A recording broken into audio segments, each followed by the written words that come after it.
Welcome to the Heart of It All, a podcast about the realities of caregiving. I'm Teri Hart. Today on the pod, a man whose own caregiving journey led him to leave his finance career and dedicate his life to improving the caregiving experience. It's America's Chief Elder Officer, Neal Shah. Today on the Heart of It All.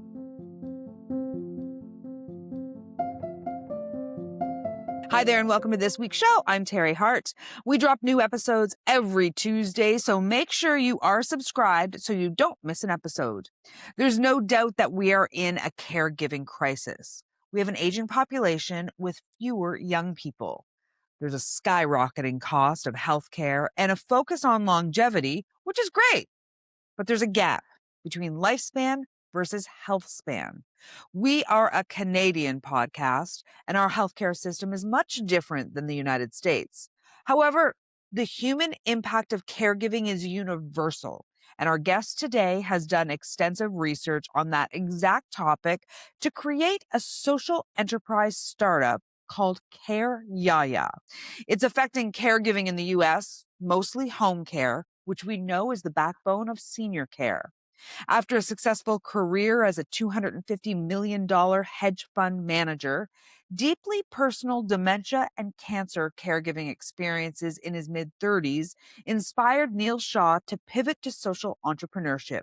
He's now determined to transform care delivery through technology. Neal Shah, thank you so much for being here on the Heart of It All. Teri, thanks so much for having me. All right, so for those who don't know, what led you from your hedge fund career to the caregiving space? As with many of us, I became a caregiver, and also as with many of us, it wasn't planned. It was all of a sudden. But I went through two major caregiving experiences in my 30s. In my early 30s, became a caregiver for my grandfather through dementia, kidney failure, cancer, and end-of-life care. So that woke me up to kind of like just how broken caregiving is and how under-supported it is.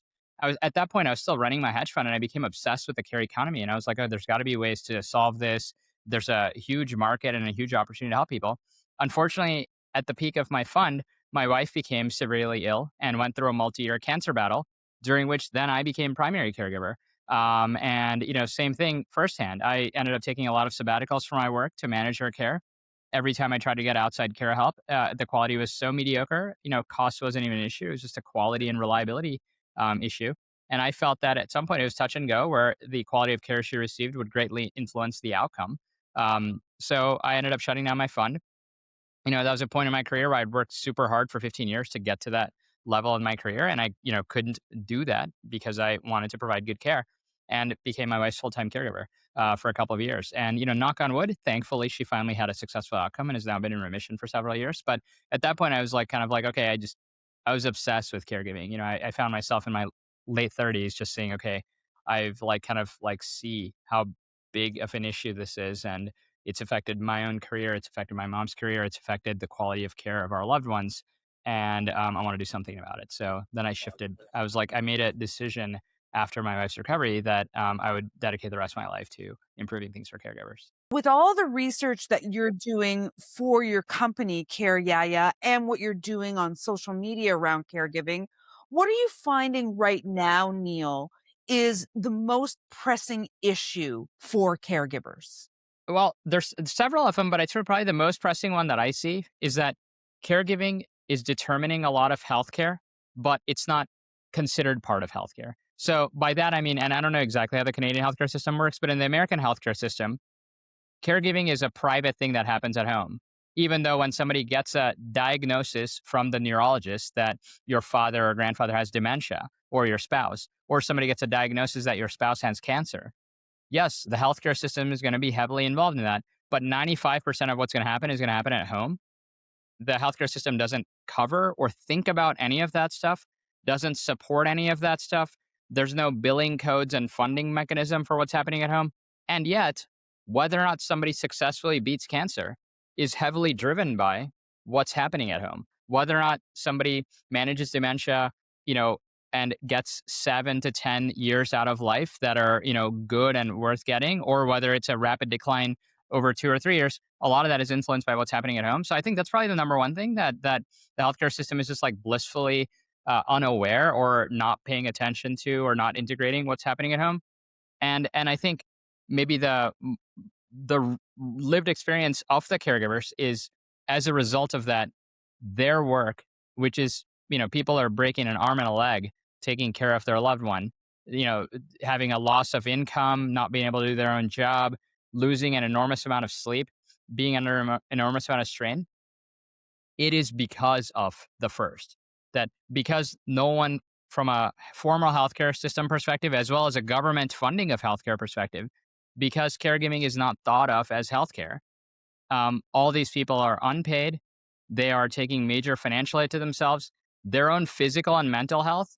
I think caregiving should be a diagnosis. When you become a caregiver, they should say, "Hey, your spouse has cancer. You now have a diagnosis. You're a cancer caregiver," and that means that within the next 1 year, 25% of you are going to experience mental health challenge. 33% of you are going to have a physical health problem of yourself because you're somebody else's caregiver. It should be a diagnosis, and then maybe you would be getting treated, and you'd actually have somebody ask you how you're doing and maybe have you allocate some funding, some time, so that your diagnosis doesn't kill you. And we know that statistically, caregivers' actual health is affected so significantly. What's the number? Like, you could, if you are a caregiver, you're more likely to die than the person you're taking care of in 60%. What's that number, Neal? Oh yeah, yeah, it's very high. I mean, I think in Alzheimer's and dementia care, if you're above 65 and you're a spousal caregiver, you are 30% more likely to die than the person you're taking care of because of the stress of caregiving, which is kind of crazy. In general caregiving at a whole, like even me as like middle aged person caring for my wife through cancer, you're 25% or 25 or 33, I forget which one. You're a decent amount of percentage likely to develop your own physical health issue within 1 year of becoming a caregiver. So, I mean, these are major, major issues. And then I think from a forget a number standpoint, we run a caregiving platform serving thousands of people. How many times I hear that somebody became a caregiver for a spouse or a parent, and within a year they having their own. I have to go, to the ER for my own heart issue. That's happening so many times, and it's like, what's the causal factor of that person's heart problems? Caregiving. So, and certainly here in Canada, none of those things are different. I mean, caregiving at home, unpaid caregivers support our medical system to the tune of billions of dollars. Why do you think that this aspect, this segment of healthcare has been so neglected and so unrecognized and ignored? I mean, I think, yeah, that's a great question. I think there's a variety of reasons. I think, but, first and foremost is that caregivers don't have a voice. I think that there is no group advocating for caregivers. I mean, I think, if you think about it, the healthcare system, the hospitals have a lobby, the pharmaceutical companies have a lobby, the health insurance companies, certainly, sadly, here in America, that's probably the biggest lobby, health insurance, right? But where's the large organization that's advocating on behalf of caregivers? Yes, there's a couple of like small nonprofits here and there, but like caregivers as a whole is like, it's just excluded because there's no large businesses in it. There's no financial interest. Family caregivers, who would advocate for them? So I think it's due to kind of like lack of organized political pressure, which is kind of part of like what I'm trying to do is like, let's organize and build a movement that then we can increase pressure. I think it's also media, and social media has a lot to do with it, that I think caregiving is like beneath the surface. Most people that are caring for spouses, caring for parents, going through serious illness, going through Alzheimer's, going through cancer, it's not like it's out in the open. I feel like we're in the first inning of that changing, where in the last year I've seen Taylor Swift talk about her dad's heart attack. I've seen Bradley Cooper do a caregiving documentary. I've seen a couple of other, Bruce Willis and his wife Emma have started talking about this stuff openly, of like what it's like to care for somebody with dementia. But I think for the most part, it's out of like the social consciousness. So while you have millions of people struggling doing this every day, how much are you seeing it on TV? How much are you seeing it on social media? How much are you seeing it in newspaper articles? How much and then as a result of that, how much or how little are you seeing it in policy discussions? It's almost like, it's like crazy to me how big the issue is compared to how little it's talked about.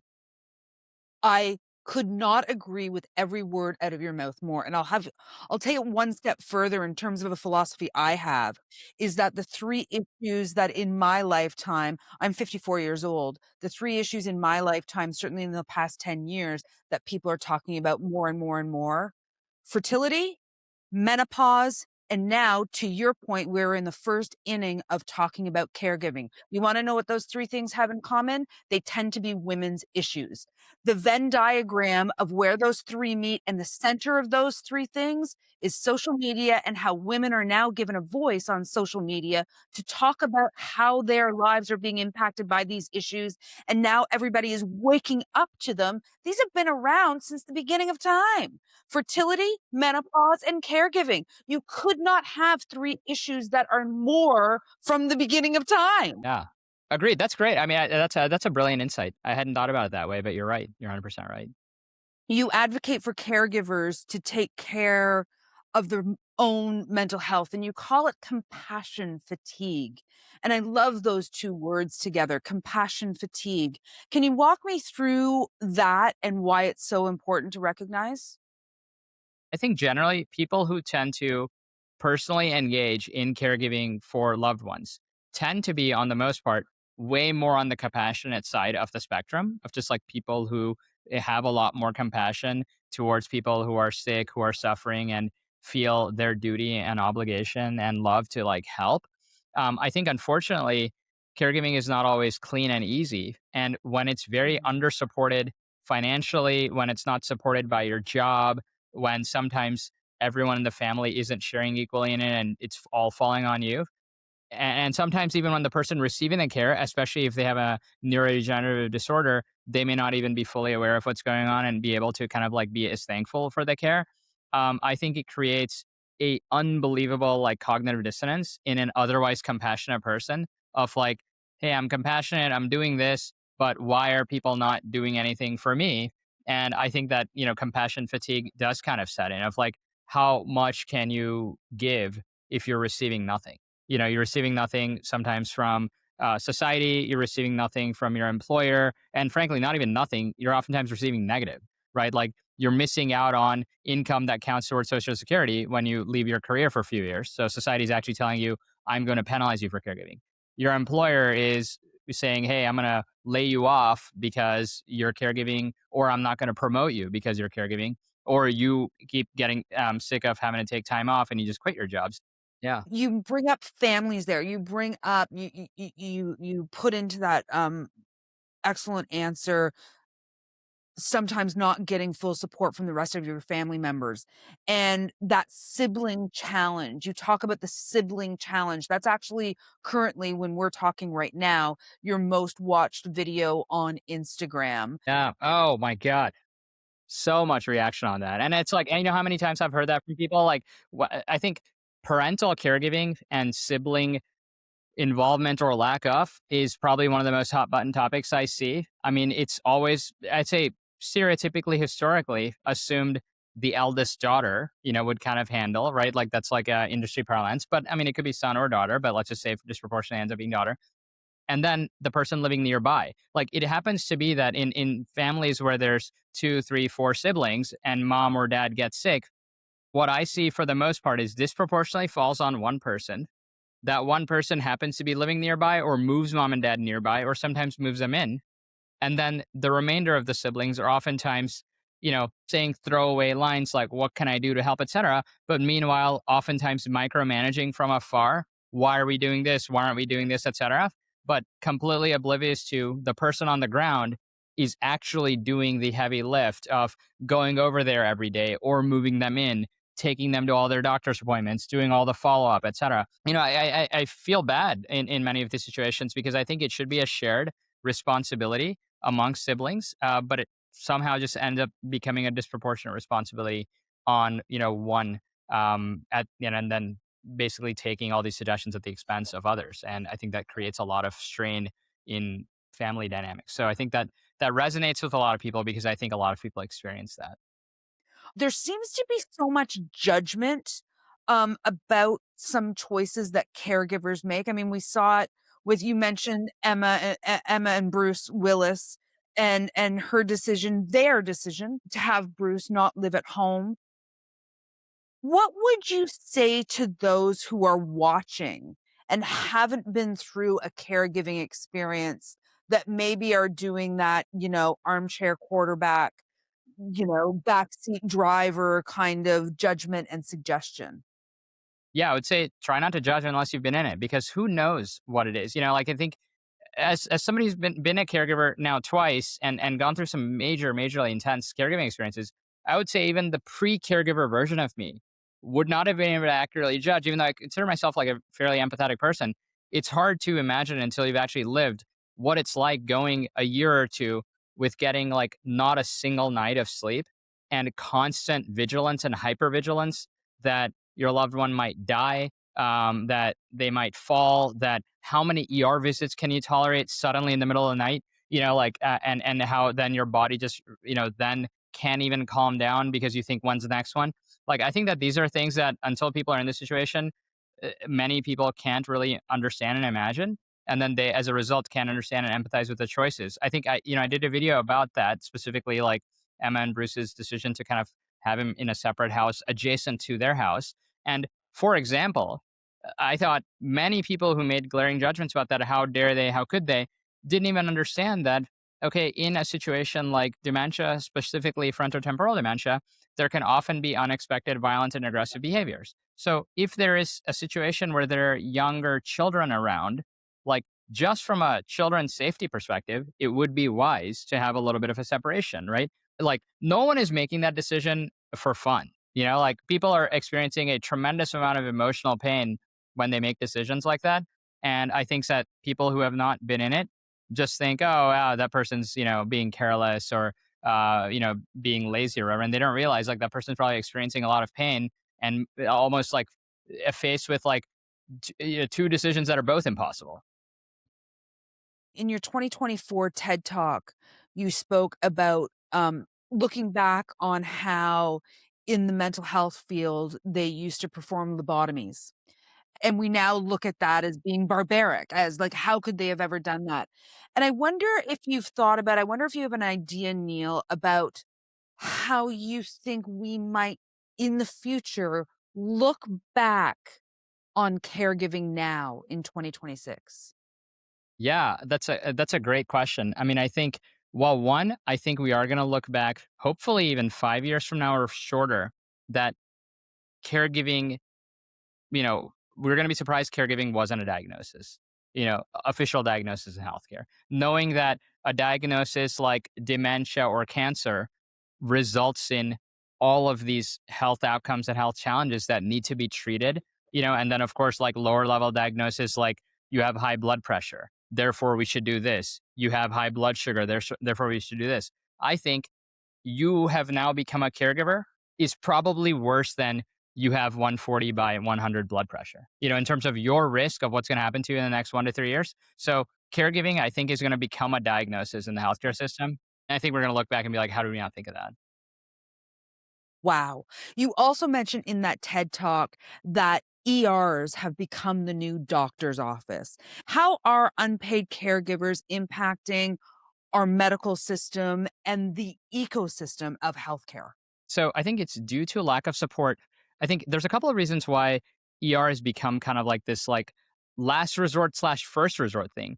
One, I think, at least in America, health insurance is unbelievably broken, where premiums have skyrocketed, but also deductibles have skyrocketed. So a lot of people are actually functionally uninsured when the year starts because they're shelling out all these monthly premiums, whether themselves or through their employer or through Medicare Advantage or whatever, but they don't actually have coverage until they hit 8,000, 10,000, 12,000 of healthcare spend. Only then the coverage kicks in. A lot of things until then are out of pocket. So people are not getting preventative care and routine care and deferring it, and then emergencies happening and they're going to the ER. Second, a lot of times caregivers, because of the stress and lack of support they have, if something happens to the loved one, they don't have a quick way to go get it assessed. So they're delaying until the situation becomes emergent, and then you end up in the ER. And then third, oftentimes people end up in the ER because the caregiver themselves is tapping out, saying, hey, I'm trying everything, but I'm just so exhausted and burned out. Like, ER is like the last refuge of like, let me just go and then, see what they can do. So I think that, again, I think that all of these things can be innovated our way out of. I think if you have 24/7 support, one of the projects I'm doing right now is like NIH has funded a grant where we're building these free caregiver training tools. And like one of the endpoints on that is, I am basically written in and predicting that there will be a significant reduction in ER visits if we have 24/7 AI powered triage for a dementia caregiver to figure out challenges that are happening at home before resorting to an ER. Of course, not everything is suitable for that, but right now, 24/7 support doesn't exist. If something happens to your loved one at 9 o'clock on a Friday night and you're caring for them at home, what are you going to do? Most people are going to Google or they're going to YouTube. Some people are going to ChatGPT. And then if you can't figure it out, then you end up going to the ER. So I think that there are ways to create caregiver support to reduce what could be preventable visits. The ER is one of the worst experiences in American healthcare. Multi-hour wait times and enormous amount of stress. And for people with dementia, simply being at the ER makes dementia worse. Like people get enormously agitated. I mean, it's like hours and hours of bright lights and beep, beep, beep in your face. I mean, it's like an extremely uncomfortable environment for all involved.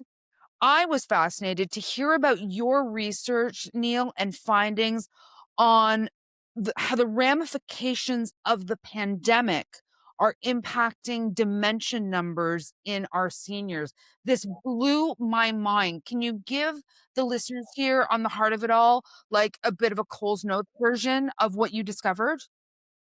One is social isolation, as self-reported, triples the risk of dementia in older adults. And what happened? What did we just come out of? 4 or 5 years where people, due to self-defense, rightfully, right, to avoid getting sick, hunkered down. And in the older adult population, isolation rates skyrocketed because they were like the most scared to go out, the most discouraged to be out and about. So social isolation increased. And as you look at like a meta-analysis of a study of dementia risk when you're above 65, it's literally if you are not reporting as socially isolated versus if you are, and that's based on how you feel, you have triple the risk of getting dementia. So I'd say social isolation number one, right? The second biggest risk factor is just age. And sorry, maybe that should have been the first one. Age, in terms of like, if you're lucky to live to 80, you have about a 1 in 3 chance of getting dementia. And then if you're lucky to live to 85, it's like becomes like a 40%. So it's like higher and higher the older you are. Well, where are we right now? The largest cohort of population in America, which I assume is also similar in Canada, is the baby boomer generation, right? The post World War II births. And technically it starts, World War II ended in 1945. So 1946 onward is like the baby boom. Plus 80 is 2026. So we have the oldest of the boomers just started hitting 80. And you have a large population cohort over the next 5 years that's hitting 80.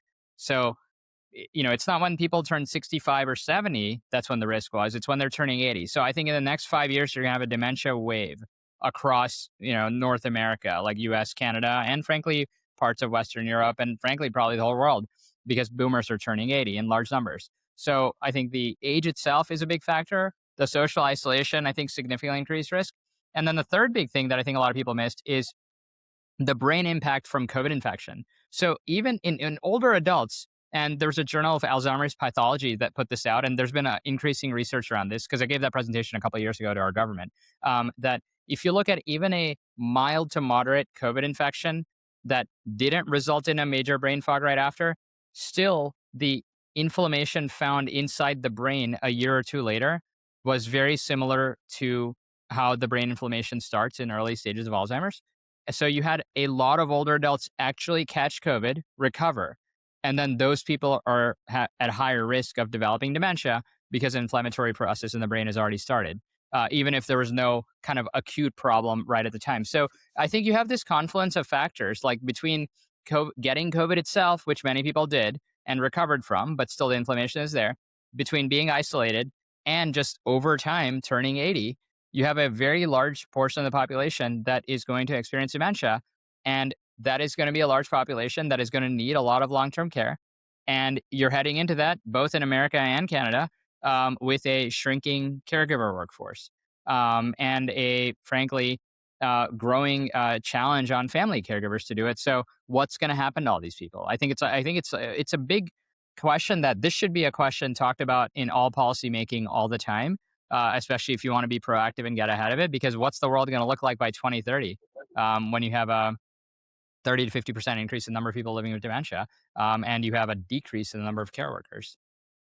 I am so grateful to you. I'm so thankful for you for everything you're doing here, Yeah. for the clarity of which you speak about this caregiving crisis, which is what I call Thank it. you. It's Yeah. we can call it a silver tsunami. It is a Yeah. caregiving crisis. And you have called yourself an advocate for caregiving. Neal, what does that mean for you and why does caregiving need an advocate?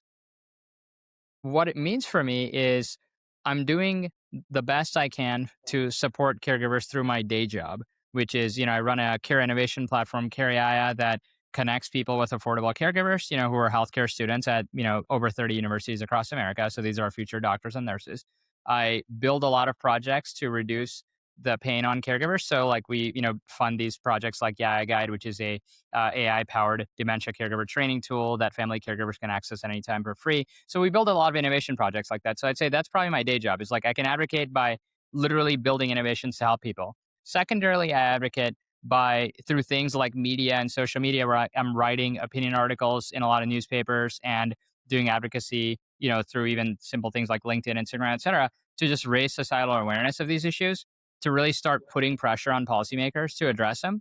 And then the third is just like talking with people individually. I think a lot of times when we build awareness through social media, a lot of people inbound message us. And then there it's like, there it's very micro level of how can I help you? But I think the biggest advocacy win to me would be to change societal attitude towards caregiving and then have that be reflected in both the kind of social conversation, so to speak, on media and social media, but ultimately in policy. Because I think policy respects how society views something. And, right now our policy basically means that our policy would suggest that our society doesn't care about caregiving. So I think that we need policy to change. And I think that if policy changes, a lot of things will improve for caregivers.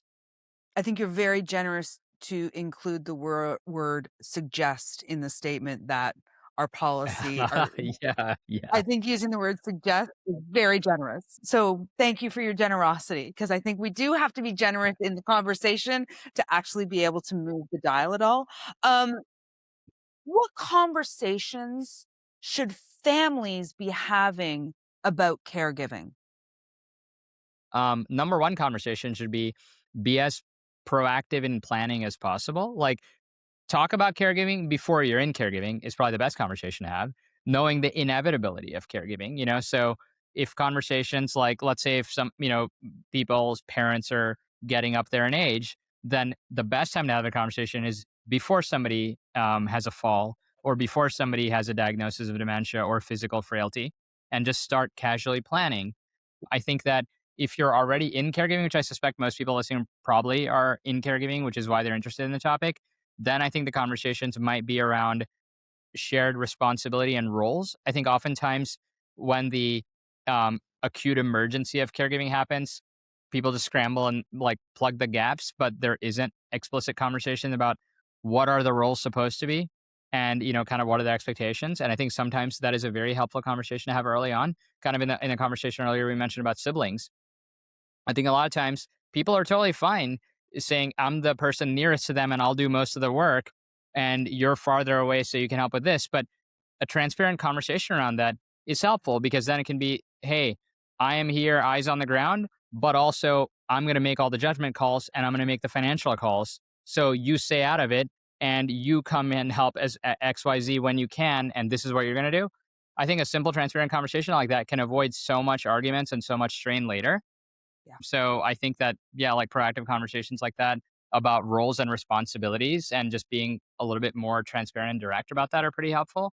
I want to ask, you mentioned the free caregiving guide for people caregiving for somebody living with dementia, Yeah. CareYaya. What is that, and can people in Canada access it? Yeah, yeah, anyone can access it. Yeah, so it's called Yaya Guide. It's our project funded by the National Institute on Aging, and if people want to go to it, they can just go to careYaya.org. That's our main caregiving website /Yaya Guide, and Yaya Guide would just be YAYAGUID. Anyone can access it, and it's like what we wrote in the NIH grant is we're building like the Duolingo of caregiver training. Kind of like bite-sized micro learning modules, so you can kind of educate yourself at your pace and personalized to you based on what you already know. And it's fine if you know nothing. So our proposal was why not create a Duolingo style training where it's like personalized to you, gamified a little bit, short 1 to 3 minute bite sized modules delivered over either text or video, and then 24/7 support through a phone line that you can call. And on the back end, the whole thing is powered by AI. Like we've built a pretty sophisticated AI system based on guidance from a lot of dementia experts at Johns Hopkins who we collaborate with. This was a project we initially built through a Johns Hopkins grant. So it's curriculum that has been standardized and available, delivered in a personalized way, and then a 24/7 line that anyone can call powered by AI so that people can kind of navigate all of these common situations that are happening. And and also with all that, you can make it available for dirt cheap. In our case, we just did it for free because we ended up getting a grant for it.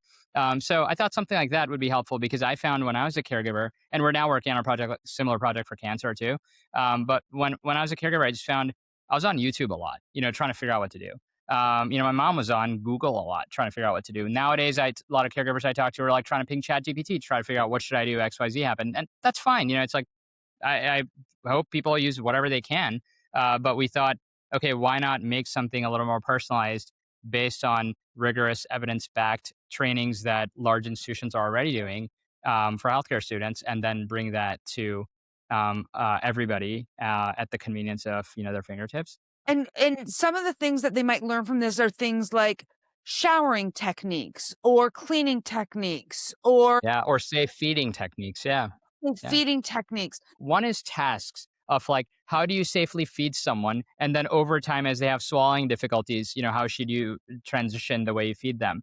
To how do you safely help somebody walk?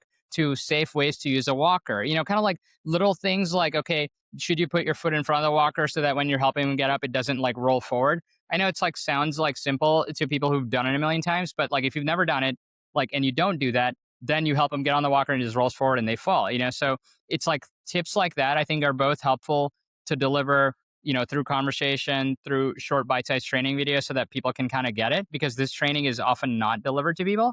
So that's helpful. I'd say equally impactful is the psychosocial tips of like helping people understand why is somebody behaving a certain way and ways to redirect. If somebody asks for the seventh time that day when their wife is coming home, but their wife has passed away 3 years ago, many people may just say, Dad, like mom died 3 years ago. They'll just say that over and over and over and create a whole cycle of like trauma, agitation, etc. And like, many people don't understand that there are other ways to redirect and, kind of answer the question, in a white lie way and then shift the attention to something else that is basically better for all sides. So it's things like that. I sometimes find that's as important, if not more important than the other stuff, because that helps you as a caregiver retain your sanity.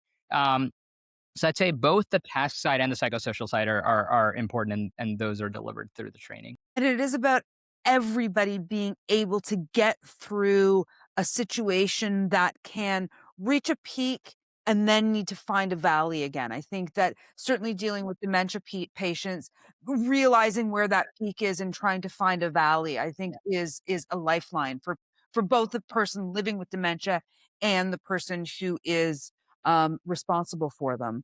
Are there countries, Neal, that are getting it right? So we know America has all kinds of problems in the caregiving space. We know Canada has all kinds of problems in the caregiving space.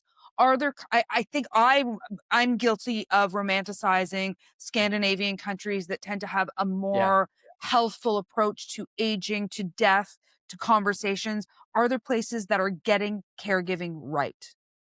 Yeah, I mean, I think it's a great question. I think, yeah, I am guilty of that too, and I don't know if it's just like marketing or if that's reality, but I think from studying it, it does seem like the Scandinavian countries and Singapore in general seem to be getting broader caregiving and healthcare for older adults right directionally in terms of there's a more understanding and awareness of aging, dementia, kind of like longer life, but having long term care needs during those last years and how you support those care needs. I think ideas like dementia villages and dementia friendly cities where people can kind of still remain integrated in the community as opposed to be kind of put off into facility-based living.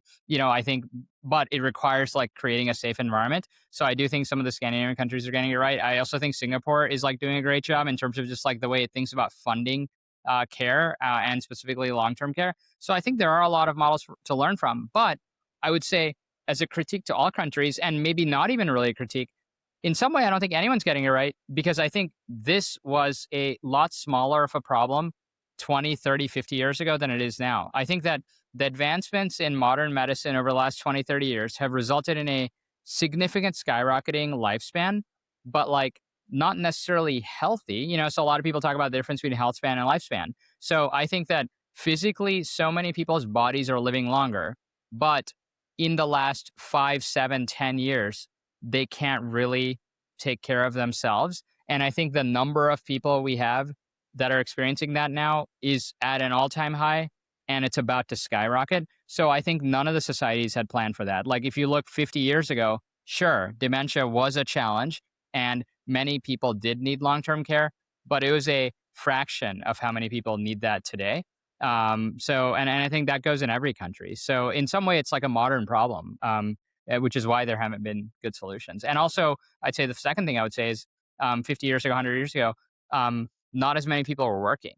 That kind of the idea of how much income you needed and the structure of a family and how close together a family lived was dramatically different in terms of like 3 generations of a family might have lived in the same town, and there were many who didn't have to work all day to generate income. And now the 3 generations of a family are living in different cities, often spread out all over the country, and everyone's working because they need to make money to live. So I think it's creates like a different dynamic of how do you care for these people, who need that help. So yeah, I think it's society's different. So I think it's like kind of a modern problem. I know that you talk a lot about the difference between um, health span and lifespan. And what I like to say with regards to that is yes, people are living into their 90s frequently. The largest growing cohort in Canada is the over 100s. Sorry, that's the fastest growing cohort is the over 100s. Um, but none of that is happening without consequence. And that's what I want people to understand is there is consequence to this. It's not we're not living to that age with the same capabilities as we have in our 70s. We just aren't. And if we lived in a society that wasn't so riddled with shame about aging, we could actually talk about natural decline and not have it filled with shame and hidden, the big one of the things that I'm so passionate about is people getting their hearing checked. It's the number one modifiable risk factor around dementia. And people don't do it because they're filled with shame about needing a hearing aid. And that is a shame of aging. And that is a real, real travesty. We've got to do better. Yeah, 100% agree. And I think and thanks for mentioning the statistic. I didn't know that, and that's fascinating that it's the fastest growing. I think that kind of one thing to add to that is, I would do this as an illustration, but if you kind of think about society as like a pyramid, like it'd be shaped like this. I don't know if you can see the whole thing in the camera, but you know how like lot of younger people, fewer middle-aged people, and then very few at the top. That's been like this the age pyramid or the demographic pyramid for hundreds of years through human society. Suddenly in this generation it's now become like this, where there's not as many younger people, there's a small band of middle-aged people, and then there's a lot of older people. It's almost become like an hourglass. And by 2030 in America, get this stat, this is a fascinating stat, by 2030 in America, first time ever in history, more people above 65 than below 18. That's never happened. So it's like as you plan that out, and then if you think after the baby boom, which in America would be 1946 to about, I think, 1960 something, right? Like that 20-year generation where all these people were born. After that, there was a baby bust. So for the next 20 years, way fewer people were born due to a variety of things like social change and birth control and things like that, right? So you have kind of like this interesting social dynamic in all of these societies that a lot of people are older because of when they were born, and also because of advances in medicine and technology. They're living much older. There weren't as many middle-aged people today, who were born after them. And then there are not that many people being born now. So who is going to care for all of these older people? Like, it was a lot easier to do when you had, for every older person, there were 10 middle-aged and younger people to do it. But now for every older person, what if there's only 2 or 3? And I think that demographic challenge is gonna really be in our face over the next few years. I can't imagine, like, how will the cities feel when there's more above 65 than below 18 in the first time in history, right? How will society adjust, right? I mean, I think the entire society will have to shift how it thinks about it, based on the demographics. And I think that's kind of like really interesting to imagine. I just did my head exploding emoji. Yeah. That's what I Nice. just did in real life. Neal Shah, you are a treasure. What you're doing is changing lives. We are so obviously like-minded in so many ways. We're thinking of Thank you. this in so many possibilities because I believe in the goodness of Yeah. people and I believe that we Mm. want better things for ourselves as caregivers and for our people that we are caregiving for. I Yeah. truly believe that you think the same thing. I hope that we get a Thank you. chance to do this again because you Yeah. were just, and I know the listeners are going to love to hear you here. Thank you for your time. I know you're very busy. I appreciate you very much. Thanks for being on the Heart of It All. Thanks, Terry. Thanks so much for having me. I really appreciate it. Thanks so much to Neal Shah for being here and being, as he calls himself, an advocate for caregivers. We are enjoying all of your messages. Please keep them coming. We are on all of the social platforms at the Heart of It All Pod, and our website is theheartofitall.ca. Thanks to my co-producers, Carrie and Jess from 6 of 1 Digital, and thanks to you for listening. As always, please take care. You had me at hello. Jerry Maguire is this week's recommendation, a movie that sees a person leave a corporate job to find more meaning. I know it's sports management and that's a different world than caregiving, but we can all learn a few things from Jerry. And that is something he definitely has in common with this week's guest, Neal Shah. Enjoy Jerry Maguire for its big heart and shameless romance and that unforgettable show me the money scene.